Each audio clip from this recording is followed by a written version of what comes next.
ನಮ್ಮ ವಿರೋಧಿಗಳನ್ನ ಏನೇ ವಾತಾವರಣದ ಭಾರತೀಯ ಜನತಾ ಪಾರ್ಟಿ ಪರವಾಗಿ ಇದ್ದರೂ ಸಹ ಅಲೆ ಹೊತ್ತು ಭಾರತೀಯ ಜನತಾ ಪಾರ್ಟಿ ಇಡೀ ದೇಶದಲ್ಲಿ ಮತ್ತೆ ಕರ್ನಾಟಕ ರಾಜ್ಯದಲ್ಲಿ ಇದ್ದರೂ ಸಹ ನಮ್ಮ ವಿರೋಧಿಗಳನ್ನ ಹಗುರವಾಗಿ ತೆಗೆದುಕೊಳ್ಳತಕ್ಕಂತ ಅವಶ್ಯಕತೆ ಇಲ್ಲ. ನಾನು ಬಹಿರಂಗವಾಗಿ ಮಾತನ್ನ ಹೇಳ್ತಾ ಇದ್ದೇನೆ.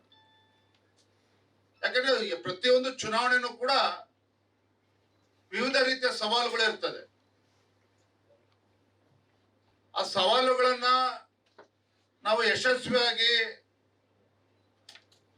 ಮೆಟ್ಟಿ ನಿಲ್ಬೇಕು, ಸಾಧಿಸ್ಬೇಕು ಅಂತ ಹೇಳಿದ್ರೆ ನಮ್ಮ ಎದುರಾಳಿಗಳನ್ನ ನಾವು ಹಗುರವಾಗಿ ಪರಿಗಣಿಸಬಾರದು. ನಮ್ಮ ಕೇಂದ್ರ ಸರ್ಕಾರ ನರೇಂದ್ರ ಮೋದಿಜಿ ಅವರು ಕೊಟ್ಟಿರ್ತಕ್ಕಂಥ ಜನಪರ ಯೋಜನೆಗಳು, ಕಾರ್ಯಕ್ರಮಗಳು, ನಾನು ನಿನ್ನೆ ದಿನ ಹೇಳ್ತಾ ಇದ್ದೆ KR ಪುರಂ ವಿಧಾನಸಭಾ ಕ್ಷೇತ್ರದಲ್ಲಿ ಸಂಕಲ್ಪ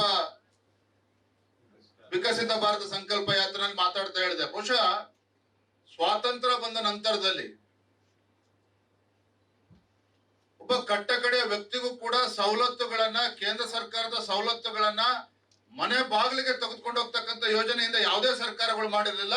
ಆದ್ರೆ ಇವತ್ತು ಭಾರತೀಯ ಜನತಾ ಪಾರ್ಟಿ ಕೇಂದ್ರ ಸರ್ಕಾರ ಮಾಡ್ತಾ ಇದೆ, ನರೇಂದ್ರ ಮೋದಿಜಿ ಅವರು ಮಾಡ್ತಾ ಇದ್ದಾರೆ. ಹಾಗಾಗಿ ಕೇಂದ್ರ ಸರ್ಕಾರದ ಯೋಜನೆಗಳನ್ನ ನಾವು ಮನೆ ಮುಟ್ಟಿಸ್ತಕ್ಕಂಥ ಕೆಲಸ ನಮ್ಮ ರಾಜ್ಯದಲ್ಲಿರ್ತಕ್ಕಂಥ ಕಾರ್ಯಕರ್ತರ ಮುಖೇನ ಇವತ್ತು ನಾವೆಲ್ಲರೂ ಸೇರಿ ಇವತ್ತು ಮಾಡಬೇಕಾಗಿದೆ.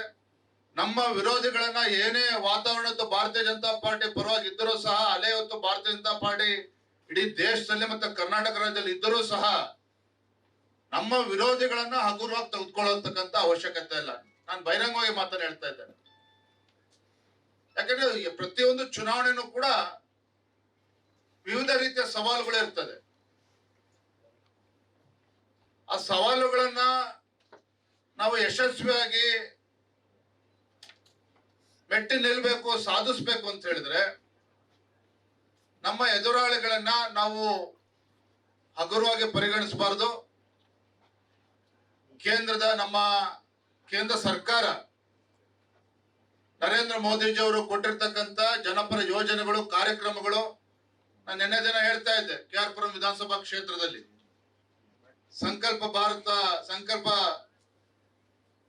ವಿಕಸಿತ ಭಾರತ ಸಂಕಲ್ಪ ಯಾತ್ರೆಯಲ್ಲಿ ಮಾತಾಡ್ತಾ ಹೇಳಿದೆ. ಬಹುಶಃ ಸ್ವಾತಂತ್ರ್ಯ ಬಂದ ನಂತರದಲ್ಲಿ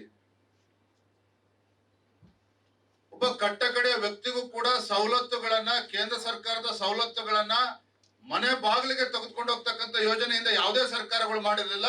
ಆದ್ರೆ ಇವತ್ತು ಭಾರತೀಯ ಜನತಾ ಪಾರ್ಟಿ ಕೇಂದ್ರ ಸರ್ಕಾರ ಮಾಡ್ತಾ ಇದೆ, ನರೇಂದ್ರ ಮೋದಿಜಿ ಅವರು ಮಾಡ್ತಾ ಇದ್ದಾರೆ. ಹಾಗಾಗಿ ಕೇಂದ್ರ ಸರ್ಕಾರದ ಯೋಜನೆಗಳನ್ನ ನಾವು ಮನೆ ಮುಟ್ಟಿಸ್ತಕ್ಕಂಥ ಕೆಲಸ ನಮ್ಮ ರಾಜ್ಯದಲ್ಲಿರ್ತಕ್ಕಂಥ ಕಾರ್ಯಕರ್ತರ ಮುಖೇನ ಇವತ್ತು ನಾವೆಲ್ಲರೂ ಸೇರಿ ಇವತ್ತು ಮಾಡಬೇಕಾಗಿದೆ.